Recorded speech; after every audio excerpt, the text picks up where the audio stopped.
welcome to my channel. Welcome back to my... No, I did it again. Hey everyone, welcome back to my channel. Welcome to my channel if you're new. My name is Bree, aka The Booktrovert, here on YouTube, and today I am doing my January week 2 reading wrap up. So I read 3 books in the second week of January, and they were all pretty good. I'm pretty happy with my reading this week, or last week. This is where it gets confusing, okay? Anyways, let me know what you read this past week or what you're reading this week, all that fun stuff. And let's go ahead and get into the wrap up and the reviews. So the first book that I read was a arc called A Killing Cold by Kate Alice Marshall. I think I gave this one 3.5 stars. I listened to the audio of this one, so I got an advanced listeners copy, and I absolutely love the narrator who does these. Let me look up her name just so I can give credit where credit's due. Okay, so the person who does the audiobooks for Kate Alice Marshall and who did it for A Killing Cold is Carissa Vacker. She does such a good job. I don't know what it is about her voice, but I just really love it.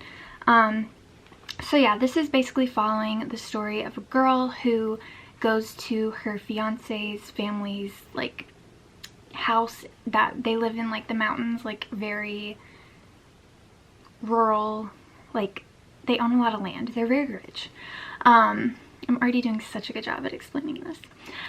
Anyways, she goes there. Her and her fiance just got engaged. They literally just started dating, so all this is very fast. He has a lot of money.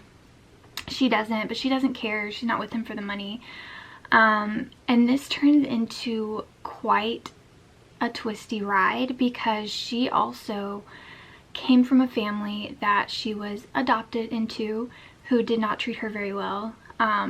There's some like religious trauma themes here. There's also, look up your trigger warnings. There's abuse, there's trauma, there's just, it's a thriller. So she's also kind of on the hunt for like what happened to her mom, and she starts discovering some pictures of her mom at his family's farm, mountain house. It's kind of confusing how it's explained. Basically, like there's a bunch of little cabins on their land that they're staying in. And holy guacamole, the ending of this book, the thrillers, the twists kept coming. You seriously will not know who did it until the very last second of this book, because it just is one of those books where it's like, this person did it, psych, this person did it, psych, this person did it, psych. It's crazy. And the ending with the whole case and who's involved and what the deals and stuff were, like what deals were made and stuff like that, is just insane. So I do recommend reading this book. I highly recommend the audio. Would I buy it myself? Probably not. But I do definitely recommend it. I think to this day my favorite Kate Alice Marshall book is What Lies in the Woods. So do with that what you will. The second book that I read this week was a book that's been on my shelves for a long time. I was just feeling like a romancy type of book, but if you know me, I only really like romances that are very personal. I don't like the whole Hallmarky type of romance, like love at first sight type of thing. I like the nitty and gritty. Like I like to get into the nitty and gritty of romances. Like, yes, they're great together, but also like tell me the dirty, like what is their relationship truly like behind closed doors. So I picked up All Your Perfects by Colleen Hoover. You can think what you want about Colleen Hoover. She's very much a hit or miss for me. There's some books that I like, there's some books that I don't like. I will not go out of my way to pick up a Colleen Hoover book, but I have had this one for a couple years now, so I decided it was time to read it. So this is, like I said, All Your Perfects. This is following a couple that you see 2 different POVs. You see when their relationship first started to their relationship now. Again, please look up trigger warnings for this. It deals with infertility and cheating and stuff like that, so I thought this one was pretty unique. I gave this 4 stars. I am selling it though because I don't think I'll reread it, but I gave this 4 stars because I think this is pretty unique for a romance story. Basically, these 2 people meet outside of her fiance's apartment where his girlfriend is inside cheating on him with her fiance. So they're both sitting in the hallway of their apartment, of his apartment, just kind of waiting for them to come out so they can confront them. And it's the cutest love story ever. Graham in this book is so precious. Like, he's just amazing. And then you see their current relationship, which I think is like 10 years later.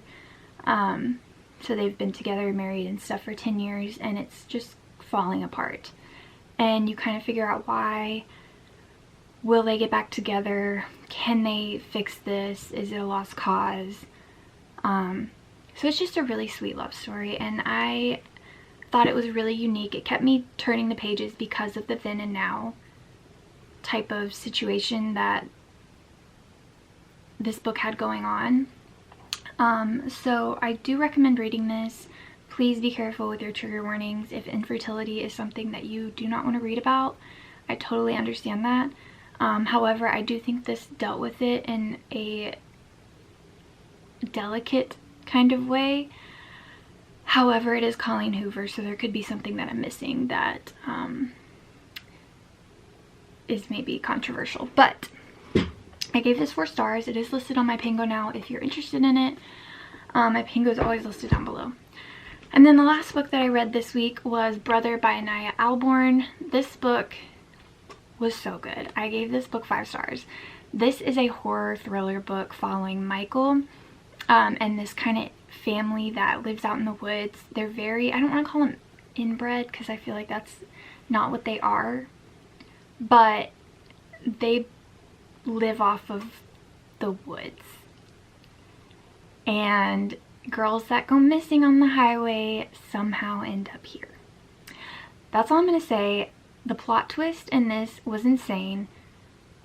I genuinely do not want to give too much away about this book because I feel like it's a book you should go into kind of blindly, or very blindly. Please pick this book up. If you like horror thrillers, this is... I want to give the triggers in this book. Please look up the trigger warnings, please. There's so many, but I don't want to give it away. So I'm not going to tell you. You can look it up yourself if you feel like you need to. But all I'm going to say is this very much reminded me of like the family from The Hills Have Eyes. If you've ever seen that. Crazy, and I definitely want to stay away from deep in the heart of Appalachia. It literally says, deep in the heart of Appalachia stands a crooked farmhouse miles from any road. The Morrows keep to themselves and it's served them well so far. When girls go missing off the side of the highway, the cops don't knock on their door, which is a good thing seeing as to what's buried in the Morrows' backyard. That's all I'm going to say. You're basically following the main character, Michael, and although I do not like what he does in this book, I also have some sort of sympathy for him because just read the book. Anyways, that is everything that I read last week. This week is gearing up to be like quite a big reading week for me. Also next week is going to be the release of Onyx Storm, which I'm so excited about. So yeah, I hope you guys enjoyed this video. Let me know if you've read any of these books in the comments, and yeah, go pick up Brother and read it because wow. Okay, that's all for me, guys. I hope to see you again soon. Don't forget... Why is this ending? That's all for me, guys. I hope to see you again soon in my next video. Don't forget to give this video a thumbs up and subscribe if you're not already. I will see you in the next one. Bye!